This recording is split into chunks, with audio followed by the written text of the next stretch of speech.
मॅडमने तुम्हाला अतिशय उत्साहाने सर्व गोष्टी तर दिलेल्याच आहेत, पण त्याच्याबरोबर मॅडमच्याकडून तुम्ही काय काय घेतलं? मॅडमना स्पोर्ट्समध्ये तुम्हाला प्रवृत्त करत होत्या, अगदी हिरिरीने भाग घ्यायला लावत होत्या, स्पोर्ट्समध्ये असेल, विविध स्पर्धांमध्ये असेल, की जेणेकरून तुमचा जे आत्मविश्वास वाढावा याच्यासाठी मॅडमचे खूप प्रयत्न असायचे सतत, की माझे विद्यार्थी सगळीकडे नंबरसाठी अजिबात नव्हतं करत त्या, पण सगळ्या स्पर्धांमध्ये तुम्हाला भाग घ्यायला प्रवृत्त करत होत्या.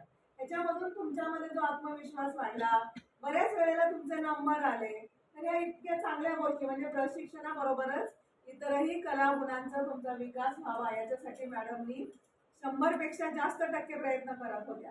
तर यासाठी मॅडमसाठी एकदा टाळ्या वाजवा.